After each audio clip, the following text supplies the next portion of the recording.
Yan, magandang umaga mga kabangka. Narito na naman tayo sa araw ng pag-update sa bangkang pamiwasan na ginagawa namin, bangkang fiber.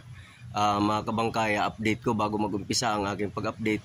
Ako muli ay magpapasalamat sa inyo, sa lahat ng aking mga sumusuporta, taga-suporta, yung silent viewers ko, yung mga hindi pa nakakapag-subscribe, paki-like, comment, subscribe at paki-click na rin ang ating notification bell para updated kayo sa araw-araw na aming ginagawa sa mga video na aking upload. Mga kabangka, sige, umpisahan natin ang pagpapakita ko sa bangkang pamiwasan na ito. Ayan mga kabangka, ang kabuuan ng ating ginagawang fiber na bangka. Kumpleto na ito mga kabangka. Ayan, ang ikakabit na lang dito mga kabangka, yung lagayan ng mga sirisan, mga service mga kabangka. Meron na rin kuan doon sa Kamaruti, mamaya akyatin natin mga kabangka. Ikutin muna natin mga kabangka. Dito ganun na rin mga kabangka. Ito kumpleto na ito, mga na-fiber na mga kabangka.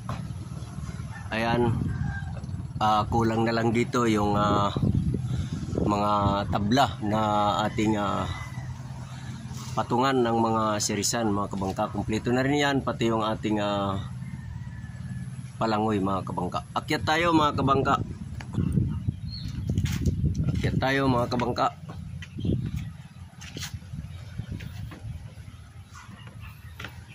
Ayan, dito tayo ngayon. Papasok tayo sa loob. Dito mga kabangka, yung ginawa ko sa buliga, okay na yun mga kabangka. Tinabunan ko lang dahil para ayaw kong pasukin ng dumi. Dahil nilinis ko na mga kabangka. Ito rito, ating bubuksan mga kabangka. Tutulak ko lang, hindi naman ganun kabigat. Mahirap lang pumasok mga kabangka.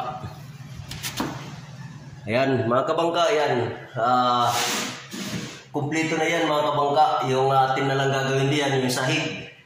Kaya lang hindi pa kinakabitan ng sahig mga kabangka dahil mayroon pang tubo na ipapasok diyan doon sa butas na yon mga kabangka. Ayan, pero ito'y kumpleto na ito, malinis na mga kabangka.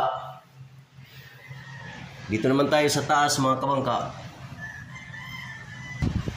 Ang pinupukusan ko ngayon mga kabangka, dito naman sa sahig mga kabangka. Ayan, nakapag palapat na kami ng sa flooring.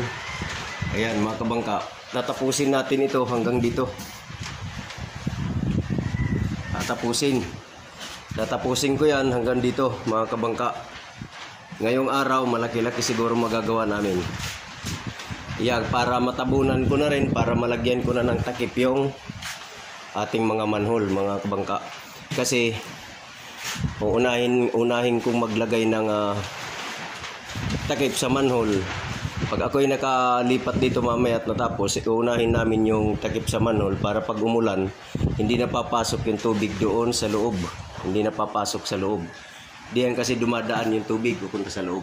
Tingnan natin sa taas mga kabangka.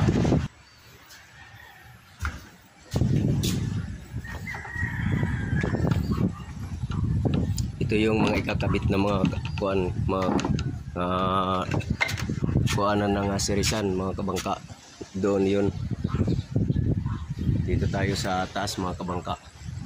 Pakita ko nga pala yung ginawa nito Kayo Buboy, yung aming foreman sa karpintero. Yung kanyang pintuan maganda mga kabangka. Ayan o, sliding door siya.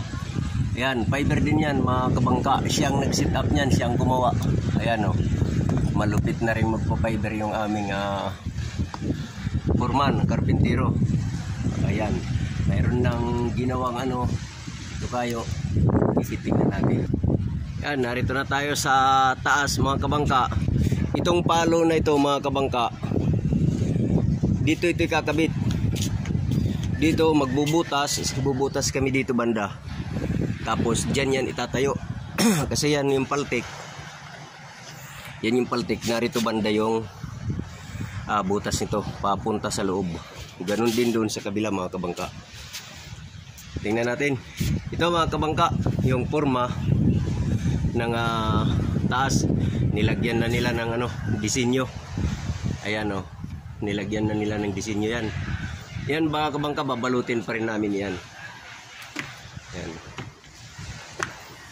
Grinder rin at saka babalutin mga kabangka. Yan yung disenyo niya mga kabangka. Ang kuan lang nito, hindi muna na-grind na bilog bago nakabit, pero madali na gawa ng paraan ito mga kabangka pagbilog. Ayan ang ating update ngayong araw na ito mga kabangka. Tingnan natin ang kabuuan. Aakyat tayo mga kabangka. Akyat mga kabangka. Ayan, ito yung aking ginawa noon. Itong takip na ito, dudublihan pa ito mga kabangka kasi medyo manipis pa ito. Kaya ko lang naman ito ginawa ng madalian dahil alam na nag-uulan nung mga panahon na yun, para hindi na pinapasok ng tubig yung aming ginagawa sa loob. Ayan, pero yan dudublihan pa yan mga kabangka. Madali na. Papatungan ko ng foam ito. Patungan ko ng foam tapos balutin uli mga kabangka. Ayan, tignan natin ang palo. Ayan yung palo niya. Ang palo nga pala natin 25 pi ang haba, ang taas mga kabangka. Ayan. Pero yung isa, kung mapapansin natin, meron pang isang nakaabang para sa palo. Ayan. Ayan, atin kukuanan din yan ng ating karpintero. Lalagyan. Ayan mga kabangka, ang kabuuan ng update natin ngayong araw na ito. Ayan, meron pa pala kaming naiiwan. Dito tayo. Parang ang lapad ng taas natin, yung rooftop natin mga kabangka, parang hilipad.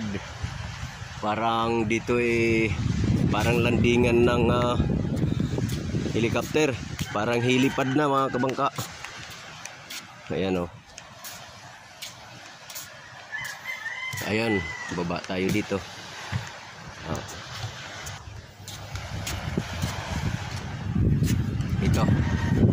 Ito pa pala yung aming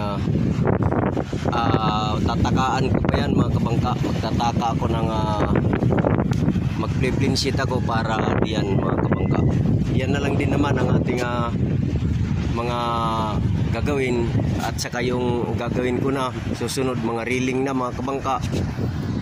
Welding naman ang aking gagawin dito, reeling nito, at saka hanggang ang reeling nito mga kabangka paikot doon, para sigurado tayo na yung may mga tripulante ng bangkang ito ay walang disgrasya o anumang mangyayari sa kanila, for safety methods mga kabangka. Ayan na, nandito tayo sa taas mga kabangka. Ating susubukan ang kuwan na ito, ang sliding door. Dito tayo sa loob, medyo alanganin sa labas. Ito mga kabangka. Yan ang ating kuwan. Medyo makunat pa. Meron pa siguro ito. Lagyan pa ng padulas. Pero okay na mga kabangka. Yan yung pintuan mga kabangka. Ganon din dito, titingnan natin mga kabangka. Ito. Yun. Medyo may kunat pa mga kabangka. Yan yung pintuan mga kabangka. Pasensya na kayo sa camera ko ngayon ay medyo malabo kasi ang ginamit ko itong isa. Ayan. Sige, labas tayo mga kabangka.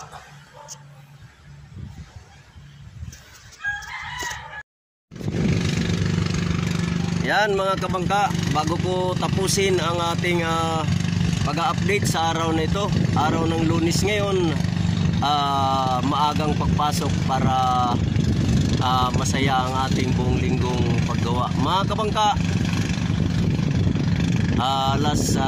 bago mag alas 7 ngayon ay ito yung aking inuna. Mga kabangka, hindi muna ako nag-almusal dahil hindi ako nakakapag-video habang gumagawa, mga kabangka, kasi wala tayong humahawak ng ating camera. Mga kabangka, bago ko tapusin ang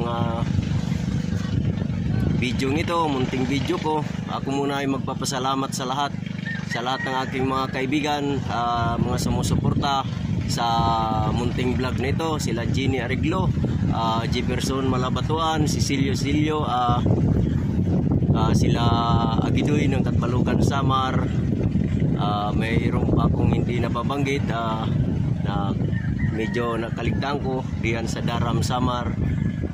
Shout out sa iyo, kaibigan. Magtanong ka lang sa mga gusto mong malaman. Welcome, kabayan.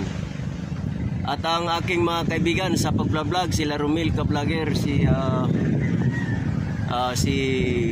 Art Venture TV, Kabady Dungyang TV, si Raps TV, sa Jinsan si ang ating kaibigan doon, si Giovanni Work sa Jinsan. Shout out sa iyo, shout out sa lahat.